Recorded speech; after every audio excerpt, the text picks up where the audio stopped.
Si vous souhaitez soutenir cette chaîne, n'hésitez pas à liker et à vous abonner. Merci. Je suis toujours à Rétromobile et je suis en direct avec Camille de l'association Univerne. Univerne, c'est ça. Et donc Camille qui nous présente des blindés. Alors, le blindé que nous avons ici, c'est quel? En fait, c'est un véhicule blindé de reconnaissance, donc c'est le M8. M8. C'est un véhicule qui peut aller jusqu'à 90 km/h, qui n'était pas fait pour aller à l'attaque contre d'autres chars, contre d'autres véhicules, mais était surtout fait pour être rapide et transmettre des informations grâce à ces deux radios. D'accord, très bien.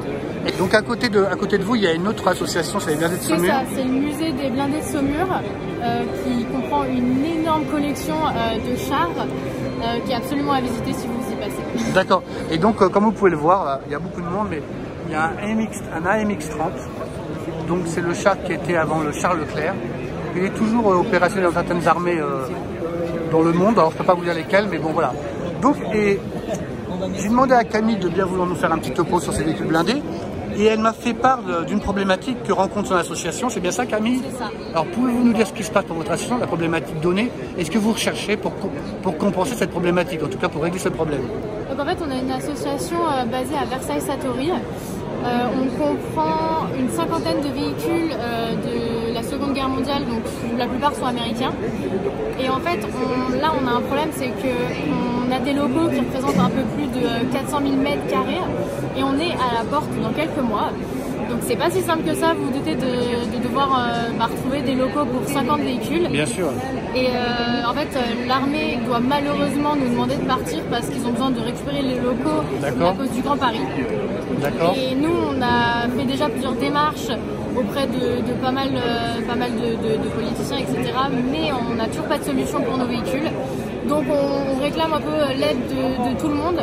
D'accord. Pour soit nous donner des lieux, des idées de lieux où on demande à peu près un minimum de 150 000 mètres carrés.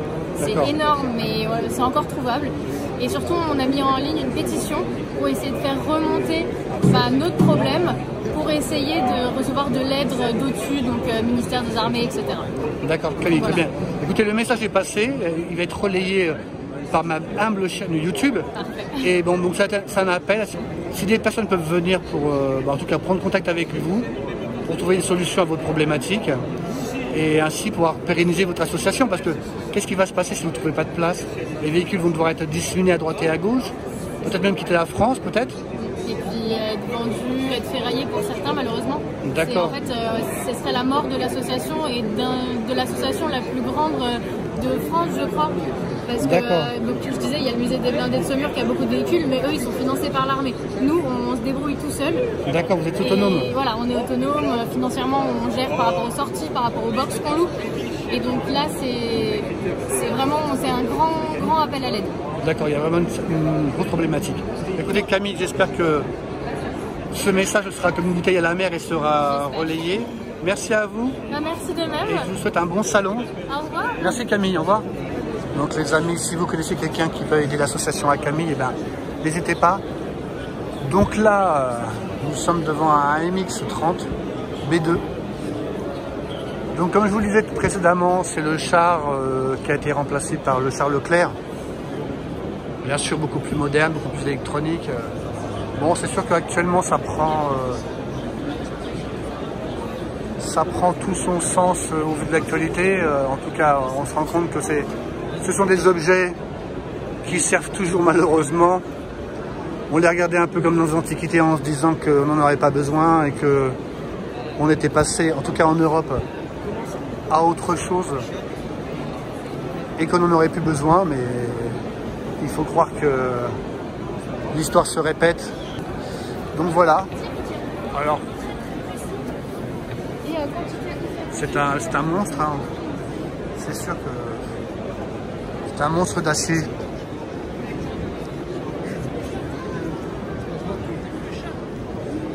Bon, je ne suis pas un grand spécialiste sur les blindés, vous m'en excuserez. Je fais juste un relais de témoignage de ce que je vois. Donc voici la bête. C'est assez impressionnant, je vous avoue. Les amis, 1873 par Amédée Bollée père. Alors là, Amédée Bollée père. Amédée Bollée père, voiture à vapeur dite obéissante 1873, les amis. Donc ça fait partie des premiers bus à vapeur. Premier, regardez les amis, ça c'est marrant. Première automobile à grande vitesse, constante. Franchement, c'est une époque. C'est assez extraordinaire. On peut dire que c'est dingue. Hein. C'est trop fort.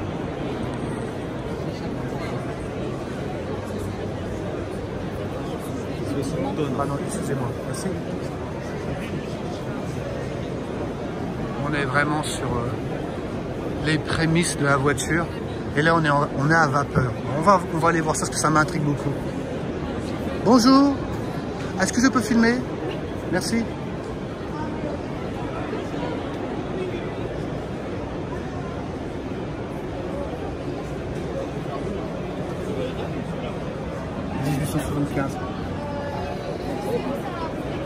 Regardez-moi ça. Donc ici, on a la machinerie à vapeur, comme vous pouvez le voir là.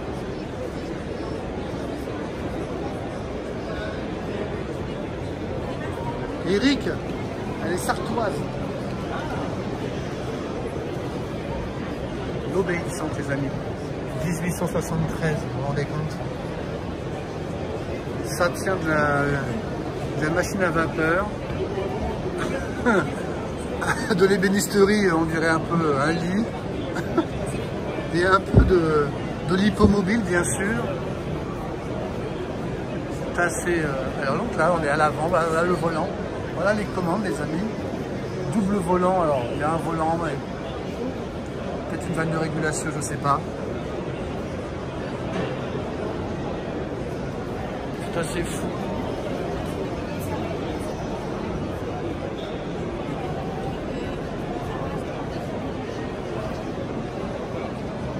Du 19e siècle, les amis.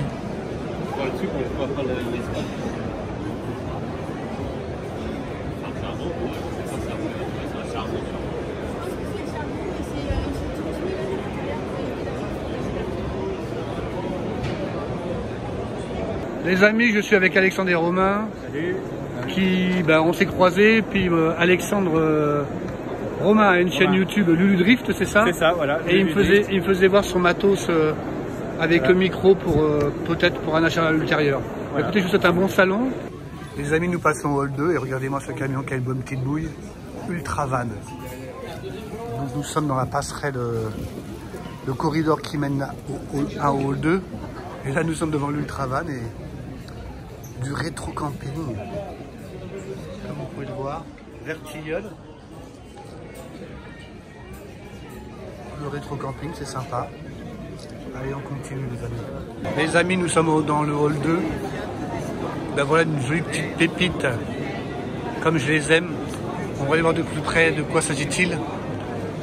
Elle est splendide, mais je crois qu'elle était déjà là l'année dernière ou il y a 2 ans. Mais c'est encore une Maserati, les amis. Tipo 26. Type 26, on est d'accord? Ouais, regardez-moi ça. Ah, j'aime ces voitures qui me parlent. Magnifique. Mais je sais pas combien ça coûte. Pardon? Combien ça coûte? Même le prix vous fera rire.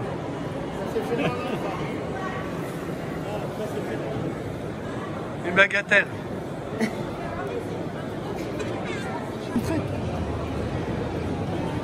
Oui, c'est ce qu'il nous a dit. Hein. C'est un 900 ça. Hein.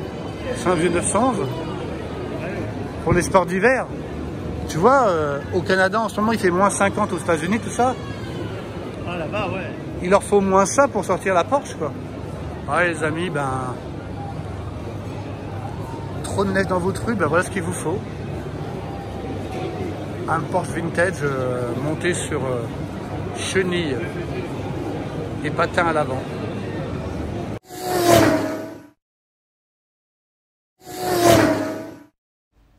Si vous souhaitez soutenir cette chaîne, n'hésitez pas à liker et à vous abonner. Merci.